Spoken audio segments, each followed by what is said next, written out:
After this, Jesus went to Jerusalem for a religious festival. Near the sheep gate in Jerusalem, there is a pool with 5 porches. In Hebrew, it is called Besatha.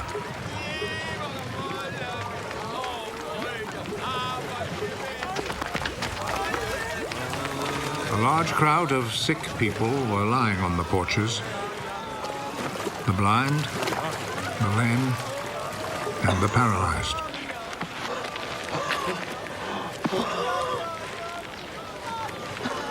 A man was there who had been sick for 38 years.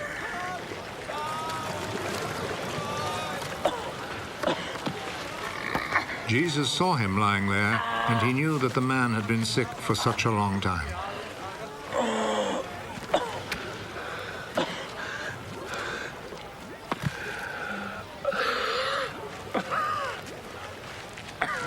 Do you want to get well?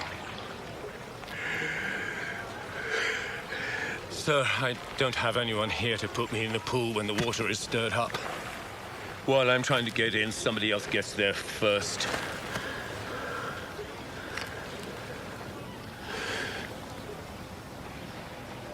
Get up. Pick up your mat and walk.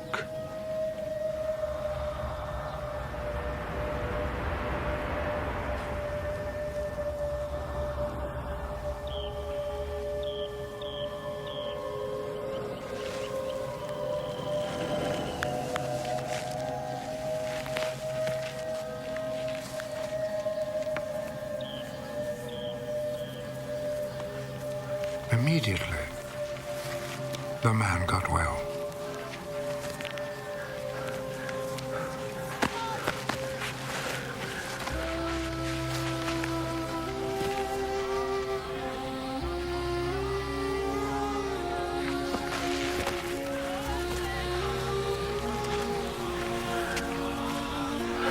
He picked up his mat and started walking.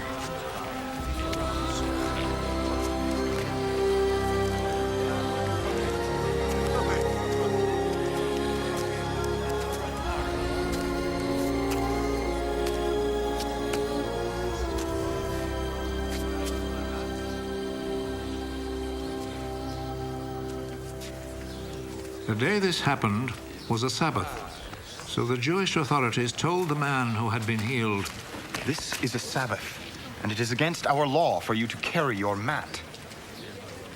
The man who made me well told me to pick up my mat and walk. Who is the man who told you to do this? But the man who had been healed did not know who Jesus was, for there was a crowd in that place, and Jesus had slipped away. Afterwards, Jesus found him in the temple. You're well now. So stop sinning, or something worse may happen to you.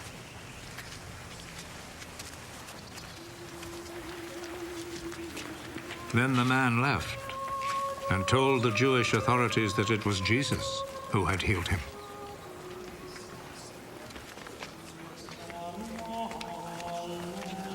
So they began to persecute Jesus because he had done this healing on a Sabbath. Jesus answered them, My Father is always working. And I too must work. This saying made the Jewish authorities all the more determined to kill him. Not only had he broken the Sabbath law, but he had said that God was his own Father, and in this way had made himself equal with God. So Jesus answered them, I tell you the truth. The Son can do nothing on his own. He does only what he sees his Father doing. What the Father does, the Son also does. For the Father loves the Son and shows him all that he himself is doing. He will show him even greater things to do than this, and you will all be amazed. Just as the Father raises the dead and gives them life, in the same way the Son gives life to those he wants to. Nor does the Father himself judge anyone. He has given his Son the full right to judge, so that all will honor the Son in the same way as they honor the Father. Whoever does not honor the Son does not honor the Father who sent him. I am telling you the truth. Those who hear my words and believe in him who sent me have eternal life. They will not be judged, but have already passed from death to life. I am telling you the truth.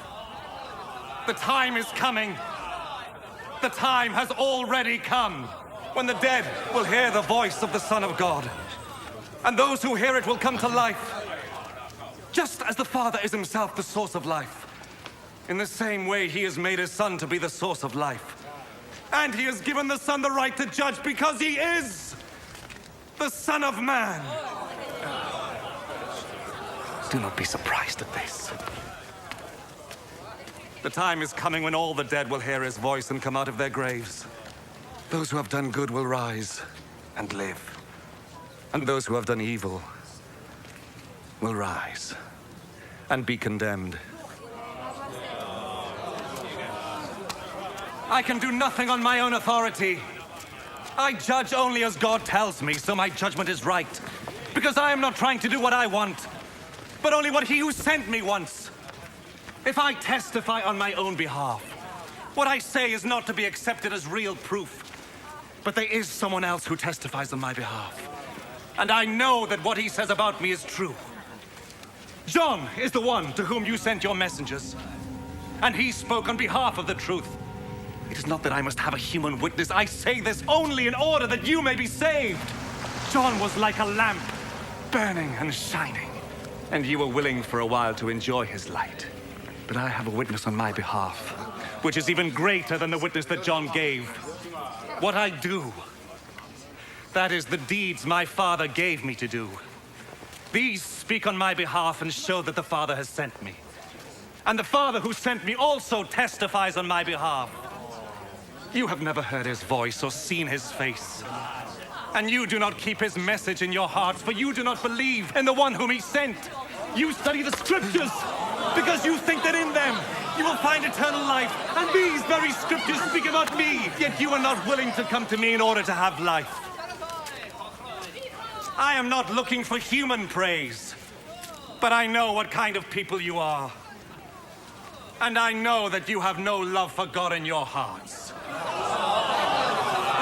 I have come with my Father's authority, but you have not received me. When, however, someone comes with his own authority, you will receive him. You like to receive praise from one another, but you do not try to win praise from the one who alone is God. How then can you believe me? Do not think, however, that I am the one who will accuse you to my Father. Moses, in whom you have put your hope, is the very one who will accuse you. If you had really believed Moses, you would have believed me, because he wrote about me. But since you do not believe what he wrote,